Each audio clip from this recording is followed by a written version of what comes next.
Hi all, ಇವತ್ತು ನಾವು simple ಆಗಿ ಗ್ರೀನ್ ಎಗ್ ಕರಿ ಹೇಗೆ ಮಾಡೋದು ಅಂತೇಳಿ ನೋಡುವ. ಮೊದಲಿಗೆ ನಮಗೆ ಎಷ್ಟು ಬೇಕು ನೋಡಿ ಅಷ್ಟು ಮೊಟ್ಟೆಯನ್ನು ಕುಕ್ಕರಲ್ಲಿ ಹಾಕಿ ಚೆನ್ನಾಗಿ ಬೇಯಿಸಿ ಬದಿಗಿಡಬೇಕು. ಈಗ ಮಸಾಲ ಮಾಡಲಿಕ್ಕೆ ನಮಗೆ ಮೊದಲನೇದಾಗಿ ಕೊತ್ತಂಬರಿ ಸೊಪ್ಪು ಮತ್ತು ಸ್ವಲ್ಪ ಪಾಲಕ್ ಸೊಪ್ಪು, ಹಸಿಮೆಣಸಿನಕಾಯಿ, ಶುಂಠಿ ಹಾಗೆ ಒಂದು ಟೊಮೆಟೊ, ಇದನ್ನು ಚೆಂದ ಮಾಡಿ ಫ್ರೈ ಮಾಡಬೇಕು ಸ್ವಲ್ಪ ಎಣ್ಣೆ ಹಾಕಿ.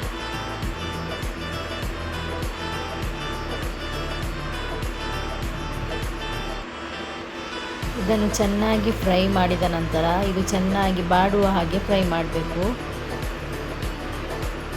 ನಮಗೆ ಎಷ್ಟು ಖಾರ ಬೇಕು ನೋಡಿ ಅಷ್ಟು ಹಸಿಮೆಣಸಿನಕಾಯಿಯನ್ನು ಹಾಕಿದರೆ ಸಾಕು. ಮತ್ತು ಸ್ವಲ್ಪ ಬೆಳ್ಳುಳ್ಳಿ ಇದನ್ನು ಸೇರಿಸಿ ಚೆನ್ನಾಗಿ ಫ್ರೈ ಮಾಡಿ.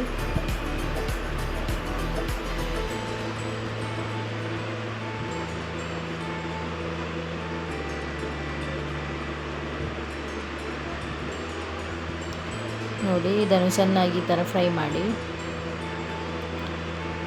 ಹಾಗೆ ನನ್ನ ಡಿಸ್ಕ್ರಿಪ್ಷನ್ ಲಿಂಕಲ್ಲಿ ನಿಮಗೆ ಬೇಕಾದರೆ ಮೀಶೋದು ಪ್ರಾಡಕ್ಟ್ ನಾನು ಯೂಸ್ ಮಾಡ್ತಾ ಇರುವುದು ಹಾಕ್ತಾ ಇರ್ತೇನೆ ಲಿಂಕ್, ಬೇಕಾದರೆ ಅಲ್ಲಿ ಹೋಗಿ ಬೈ ಮಾಡ್ಕೊಳ್ಬೋದು. ಡಿಸ್ಕ್ರಿಪ್ಷನಲ್ಲಿ ಲಿಂಕ್ ಕೊಟ್ಟಿರ್ತೇನೆ, ಅದರಲ್ಲಿ ಬೈ ಮಾಡಿ. ಇದು ಚೆನ್ನಾಗಿ ಫ್ರೈ ಆದ ನಂತರ ಇದನ್ನು ಮಿಕ್ಸಿಗೆ ಹಾಕಿ ಚೆನ್ನಾಗಿ ರುಬ್ಬಬೇಕು.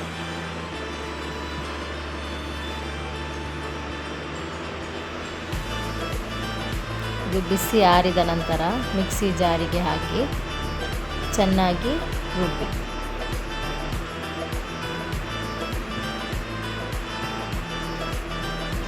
ಚೆನ್ನಾಗಿ ರುಬ್ಬಿದ ನಂತರ ಈ ಥರದ ಪೇಸ್ಟ್ ರೆಡಿ ಆಗ್ತದೆ. ಈ ಪೇಸ್ಟನ್ನು ಬದಿಗಿಡಿ.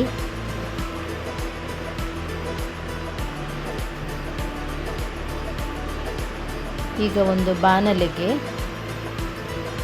ಎಣ್ಣೆ ಬಿಸಿ ಮಾಡಿ ಅದಕ್ಕೆ ಕರಿಬೇವು ಎಲೆಯನ್ನು ಹಾಕಿ, ಆ ಕರಿಬೇವು ಎಲೆ ಚೆನ್ನಾಗಿ ಬಾಡಿಸಿದ ನಂತರ ಒಂದು ಈರುಳ್ಳಿಯನ್ನು ಹಾಕಿ ಚೆಂದಾಗಿ ಫ್ರೈ ಮಾಡಿ.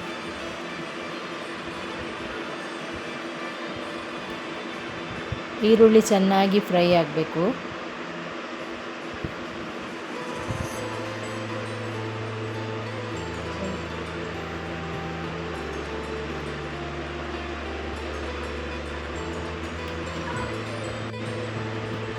ಈರುಳ್ಳಿಯನ್ನು ಚೆನ್ನಾಗಿ ಫ್ರೈ ಮಾಡಬೇಕು.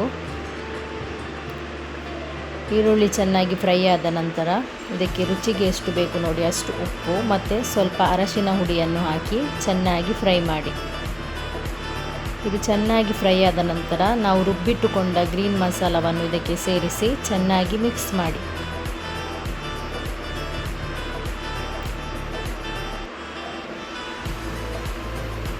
ಈ ಮಸಾಲೆಯನ್ನು ಇದರೊಟ್ಟಿಗೆ ಚೆನ್ನಾಗಿ ಮಿಕ್ಸ್ ಮಾಡಿ ಒಂದು ಸಲ ಚೆನ್ನಾಗಿ ಫ್ರೈ ಮಾಡಿ.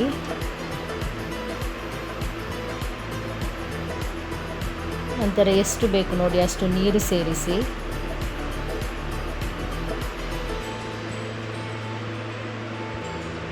ಚೆನ್ನಾಗಿ ಫ್ರೈ ಮಾಡಿ.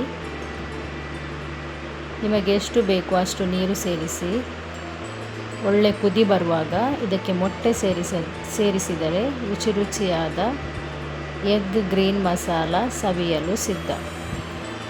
ನನ್ನ ಈ ಚಾನಲ್ ನಿಮಗೆ ಇಷ್ಟವಾದಲ್ಲಿ ಲೈಕ್ ಮತ್ತು ಶೇರ್ ಮಾಡಿ ಮತ್ತು ಸಬ್ಸ್ಕ್ರೈಬ್ ಮಾಡಿ.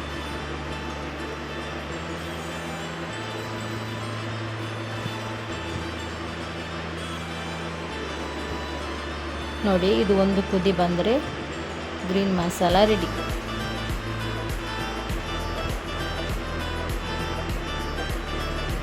ಧನ್ಯವಾದಗಳು.